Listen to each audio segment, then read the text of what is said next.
황화자 할머니가 계십니다. 우리로 83세이시면서 완도라는 섬에서 나고 자라셨습니다. 평생을 살아오셨는데요. 옛날 분들, 특별히 섬에 사신 분들은 다 그러셨습니다만 초등학교도 나오지 못하셨습니다.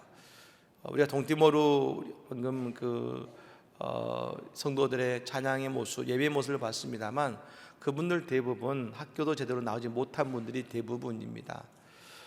근데 이 할머니는 지난 2013년도에 그 마을 할머니들의 권유로 한글 학교에 다니게 되었고 70년 만에 처음으로 일기를 써보게 되신 것입니다. 근데 이 70세가 넘으셔서 이 한글을 배우는 데 있어서 그 남편분이 아주 든든한 후원자가 되어주셨다고 합니다. 남편분이 뭐라고 하셨냐면 초등학교 6년을 다녀도 한글을 못 깨우치는 사람도 있는데 자네는 참 잘하는 거야 하면서 이 할머님을 격려해 주신 것입니다. 그러던 그 남편이 지난 2018년 갑작스럽게 세상을 떠납니다. 그 뒤에 남편에 대한 그리움과 사랑으로 이 할머니께서 오직 한 사람이라는 시를 쓰셨습니다. 오직 한 사람. 유방암 진단받은 나한테 남편이 울면서 하는 말, 5년만 더 살아. 그러던 남편이 먼저 하늘나라로 갔다. 손주 결혼식에서 울었다. 아들이 동태찜 사도 눈물이 났다. 며느리가 메이커 잠바를 사줄 때도 울었다. 오직 한 사람, 남편이 없어서. 이 시를 보면 두 분이 평생 어떻게 살아오셨는지를 알 수가 있는 시이지요. 우리 예수님은 오늘 교회에 나오신 모든 분들을 늘 기다려 오셨습니다. 예수님께 오늘 교회에 처음 나오신 바로 여러분이, 오늘 교회 나오신 처음 나오신 여러분이 바로 우리 예수님께는 오직 한 사람이셨습니다. 오늘 주일전에 나오신 우리 모든 성도님들께 주님이 베푸시는 그러므로 이 놀라운 사랑으로 채워지는, 그리고 그 은혜를 경험하는 오늘 복된 예배 자리가 다 되시기를 예수님으로 간절히 축복합니다. 어제 서울 상암올림픽에서 빌리그램 목사님 여의도 집회 50주년을 맞이하는 큰 집회가 있었습니다. 이 집회에 그 빌리그램 목사님의 아들인 프랭클린 윌리엄 그레엄 목사님의 말씀 집회가 있었는데요. 근데 그래서 한 10만 명 이상이 모여서 큰 집회를 가졌다고 합니다. 근데 이 빌리그램 목사님께서 이 케네디 대통령이 재직하던 시절에 국가조찬기도에서 설교하실 기회가 있었습니다. 그때 설교의 제목이 영혼을 준비하라였습니다. 설교를 마치시고 예배를 마치신 이후에 나오시려고 하는데 그 케네디 대통령이 목사님을 붙들었습니다. 그리고 요청했습니다. 목사님, 저와 같이 백악관에 가서 오늘 설교에 대한 말씀을 좀 더 나누었으면 좋겠습니다 라고 요청했습니다. 근데 마침 그때 이 빌리그램 목사님이 심한 감기가 걸렸다고 합니다. 그래서 대통령에게 이 감기균을 전할 수 없지 않습니까? 그래서 정중히 사과를 부탁을 거절을 하면서 제가 지금 감기 때문에 오늘 하기 어렵습니다. 제가 다음에 꼭 대통령님과 함께 이야기를 나누겠습니다라고 오게 된 것입니다. 그리고 몇 달 후에 이 빌리그램 목사님은 TV를 통해 케네디 대통령의 사망 소식을 접하게 됩니다. 그때 말입니다. 그 소식을 듣는 순간 그 목사님은 간절하게 간청하던 그 대통령의 애절한 얼굴이 떠올랐다고 합니다. 그때 케네디 대통령과 영혼에 대한 대화를 나누지 못하고 복음을 충분히 전하지 못한 것이 자신의 일생 최대의 후회라고 목사님은 그의 전기에서 고백하고 있는 것입니다. 오늘 본문 여러분 1절의 말씀을 같이 한번 읽어볼까요? 한번 아침 읽겠습니다. 범사에 기한이 있고 천하만사가 다 때가 있나니. 아멘. 모든 것은 다 때가 있습니다. 범사에 기한이 있고 천하만사에 때가 있다고 합니다. 저 케네디 대통령에게는 저 빌리그램 목사님의 영혼을 준비하라는 그 말씀을 들을 때가 바로 그분의 때였습니다. 여러분, 오늘 우리에게도 오늘 이 시간이 나의 인생을 구원하시는 하나님의 때라는 것을 알아야 된다는 것입니다. 오늘 본문의 가장 중요한 한 단어는 때라는 말일 것입니다. 영어로 time이란 말입니다만 이 전도서 3장에만 총 28번의 때를 이야기하고 있습니다. 그 가운데 여러분 14번은 인생의 긍정적인 때를 말했고 14번은 인생의 부정적인 때를 이야기했습니다. 이 전도서는요, 잠언과 더불어서 지혜서라고 말하고 있습니다. 여러분, 그러니 인생은 긍정적이고 잘 될 때도 있지만 부정적이고 힘겨운 때도 있다는 것입니다. 근데 우리는 이 모든 것을 다 나쁘게만 볼 것이 아니라는 것을 알아야 되는 것이죠. 흔히 인생을 스키 점프에 비유할 때가 많습니다. 스키 점프는요, 스키를 타고 가장 멀리 날아서 이 정착한 이 뭡니까? 이 내리는 그런 게임 아니겠습니까? 근데 여러분, 이 가장 멀리 날기 위해서 이 스키 점프의 시작은 아주 가장 급격하게 아래로 하강하고 내려가야 된다는 걸 여러분 기억하고 계십니까? 이 스키 점프에서는 아래로 내려가는 것이 곧 도약이라고 말합니다. 인생은 올라가는 것만이 성공이 아닙니다. 내리막이라고 다 실패가 아닌 것입니다. 예레미야 여러분 29장 11절 말씀에 이런 말씀이 있습니다. 여호와의 말씀이니라 너희를 향한 나의 생각을 내가 아나니 평안이요 재앙이 아니니라 너희에게 미래와 희망을 주는 것이니라. 우리는 하나님께서 우리의 모든 때를 통해서 우리를 밝은 미래로 인도하신다는 것을 여러분 믿으시기를 바랍니다. 여러분, 오늘 나의 인생이 오르막이십니까? 나의 인생이 내리막이십니까?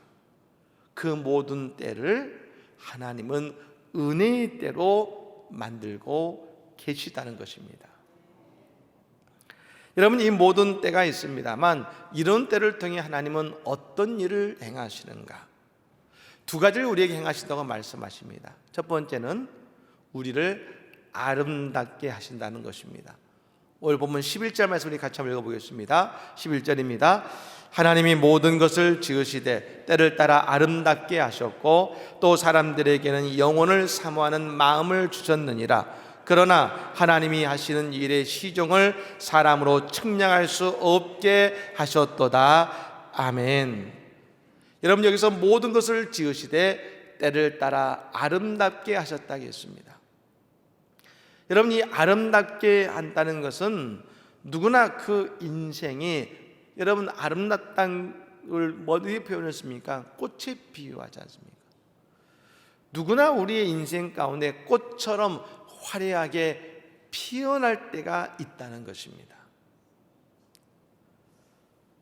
여러분, 여러분의 인생은 아름답게 피어나시고 화려하게 일어나셨습니까? 하나님께서는 누구에게나 그런 때를 주신다는 것을 우리는 믿어야 될 줄로 믿습니다. 근데 여러분, 성경은 과연 그런 때가 언제라고 말씀하고 계시는가? 두 번째로 이렇게 말합니다. 사람들이 영혼을 사모하는 마음을 가지게 될 때 우리의 인생이 아름답게 되더라는 것입니다. 사람이 나이가 들면 얼굴에 주름이 생기죠. 요즘 성형으로 주름을 많이 피기도 합니다만 나무에는 나이테가 있습니다. 근데 그 나이테는 나무의 고난의 시간과 상처의 시간의 흔적입니다. 하지만 그 인생의 상처도 우리의 인생을 아름답게 변하게 하는 것은 영혼을 사모하는 마음을 가지게 될 때인 것입니다. 영혼을 사모하는 마음은요, 곧 이 땅이 전부가 아니라는 것을 알아야 되는 것입니다. 우리 인생이 언제 행복합니까? 내가 원하는 것을 가질 때입니까? 내가 원하는 것을 이루었을 때입니까? 여러분, 운동선수가 노력해서 그가 원하는 여러분 인생의 또 금메달을 딸 때, 우승을 거머쥘 때가 있습니다. 여러분, 영원히 그 우승을 거머쥐고 있는 게 아니죠. 그 위에 시간이 지나면 추억을 먹고 살게 되어 있습니다. 내가 옛날에 그랬었는데. 근데 여러분, 인생은 거기서 끝이 나는 게 아닙니다. 그래서 사람들은 깨닫습니다. 우리에게 진짜 중요한 것은 영혼을 사모하는 마음이라는 것입니다. 영혼을 사모하는 마음은 곧 우리의 눈을 들어 하늘을 바라보게 되는 것입니다. 예수님 부활하시고 물고기를 잡는 제자들을 찾아오셨습니다. 그 디베랴 바닷가에 물고기를 잡는 제자들을 찾아오셨을 때 베드로가 예수님을 보고 그 물에 뛰어들어 수영해서 예수님께 나왔습니다. 예수님 또 그대로 외치니 아침을 준비해 주셨습니다. 그 모든 것을 먹은 이후에 예수님 그 베드로를 향해 물으셨습니다. 네가 나를 사랑하느냐? 그때 베드로가 예수님, 예, 제가 예수님을 사랑합니다 라고 대답했을 때 예수님 말씀하셨습니다. 내 양을 먹이라. 이스라엘에 가면 예수님의 그 조반을 차려주시며 베드로에게 사명을 주셨던 그 자리에 하나의 동상이 세워져 있습니다. 바로 방금 말씀드린 이야기를 설명해 내고 있는 동상이죠. 지금 예수님은 베드로에게 여러분 이 지팡이를 주고 계십니다. 이 지팡이는 목자의 지팡이입니다. 내 양을 먹이라고 하며 그 목자의 지팡이를 주고 계신 것이죠. 그런데 여러분, 이 사진을 보면 특이한 점이 있습니다. 예수님이 베드로에게 네가 나를 사랑하냐 물으실 때에 예수님이 베드로를 보고 계시지 않습니다. 눈을 들어 하늘을 바라보고 계십니다. 베드로도 예, 예수님, 제가 예수님 사랑합니다 라고 대답할 때 베드로의 눈을 보면 예수님의 얼굴이 아니라 베드로도 하늘을 바라보고 있습니다.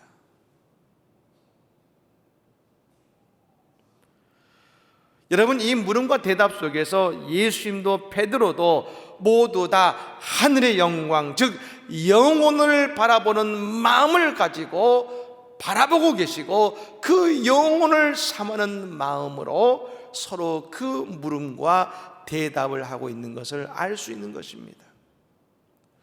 그렇습니다. 우리는 지금까지 세상의 것을 위해 살았습니다. 근데 여러분, 그것들이 그것을 우리 인생을 채우려고 했지만 채워지지 않는 것을 우리는 경험하고 살아갑니다. 미국의 여러분 유명한 부였던 록펠러, 지금도 여러분 미국에 가면 수많은 빌딩이 있는데 한 거리를 일직선으로 가는데 그 거리에 있는 모든 빌딩이 다 록펠러가의 빌딩입니다. 근데 여러분, 그는 대부였던 록펠러, 한때 미국에서 가장 많은 돈을 벌었던 록펠러에게 그 기자가 물었습니다. 당신은 지금까지 소유한 모든 부유함으로 만족하십니까? 라고 했을 때 록펠러가 숨도 쉬지 않고 대답했습니다. No, 아니요 라고 했습니다. 기자가 물었습니다. 그렇다면 당신은 얼마만큼을 더 소유해야 만족하시겠습니까? 그때 그 유명한 대답을 하죠. Just a little more. 조금만 더요. 조금만 더요. 파스칼이라는 유명한 철학자는 이런 얘기를 합니다. 모든 인간의 존재 안에는 하나님이 아니면 채울 수 없는 공백이 있다겠습니다. 한 영혼이 천하보다 귀하다고 말씀하십니다. 여러분, 이 말은 우리의 영혼은 천하보다 귀하다는 것은 우리의 영혼은 천하를 담아도 담을 수 없는 존재가 우리의 영혼이라는 말씀인 것입니다. 세상의 그 어떤 물질로도 어떤 곳으로도 우리의 영혼을 채울 수 없습니다. 우리의 영혼을 채울 수 있는 것은 오직 한 가지, 영원한 생명으로 채울 수 있음을 여러분 믿으시기를 바랍니다. 세상은 요하는 것을 말합니다. 그러나 교회는 영혼을 이야기합니다. 우리가 세상을 살아갈 때 물질 그리고 세상의 것을 위해 살아가지만 하나님께서 우리 인생의 때에 한 가지를 깨닫게 하시는 것이 있습니다. 우리의 인생에 영원한 것이 중요한 것임을 깨닫게 하시는 것입니다. 그리고 그 영원한 것을 갈급하시게 하시는 때가 있습니다. 그때가 언제입니까? 바로 지금입니다. 오늘 우리가 하나님의 성전에 나오게 된 것은 우연이 아닙니다. 옆에 있는 분의 그 권위에 내가 오늘 나올 수 있는 것은 오늘 내 마음속에 영혼을 삼는 그 마음의 때가 되었기에 오늘 우리가 하나님의 성전에 나오게 된 것입니다. 인간이 진정으로 아름답고 꽃피우는 시기는 내가 영원한 것을 바라보는 마음을 가지는 바로 그때부터 우리는 우리의 진정한 아름다움이 피어나게 되는 것입니다. 바로 그때가 하나님을 만나는 때이고 바로 그때가 예수님을 통해 영생을 소유하게 되는 그때인 것입니다. 모세라는 사람을 잘 아실 것입니다. 저 이스라엘 백성들을 출애굽시켰던 그 위대한 사람이죠. 근데 여러분, 모세는 나이 40까지 그런 이집트의 왕자로서 장군으로서 화려한 인생을 살았습니다. 근데 여러분, 모세의 인생의 진가는 왕자였을 때가 아니었습니다. 그의 나이 80세에 영원하신 하나님을 만나고 그 하나님의 사명을 위해 애굽으로 나아갔을 때에 그의 인생의 진정한 가치 있는 인생이 시작된 것입니다. 아브라함도 그의 나이 75세에 하나님을 만나고 하나님을 통해 약속의 땅으로, 거룩한 땅으로 나아갈 때에 그의 인생의 진정한 아름다움이 시작된 것입니다. 여러분, 우리가 이제 세상이 아니라 영원한 것을 삼으는 마음을 가지게 될 때, 우리가 예수 그리스도를 만나고 예수를 통해 영원한 생명을 소유하게 될 때, 우리가 하나님의 음성이 들려지고 영원하신 하나님을 믿게 되는 진정한 인생이 시작되게 되어 있는 것입니다. 여러분, 영원한 생명을 사모하고 영혼을 사모하는 마음이 오늘 우리에게 일어나기를 간절히 축복합니다. 우리의 영혼의 가치를 아는 은혜가 있기를 간절히 원합니다. 예수님께서 십자가에 못 박혀 돌아가신 이유는 바로 나 때문이시고 우리에게 영원한 생명을 주시기 위해 십자가에서 죽으신 것입니다. 그리고 이제 부활하심으로 우리에게 영생의 확신을 주신 것입니다. 오늘 우리 모두에게 영원한 영혼을 사모하는 마음을 주신 주님께서 우리에게 영생의 은혜와 우리의 인생의 놀라운 축복과 사랑으로 우리의 인생을 화려하게 꽃피우실 줄로 믿습니다. 오늘 우리 모두에게 그런 은혜가 임하시기를 예수 이름으로 간절히 축복합니다. 아멘.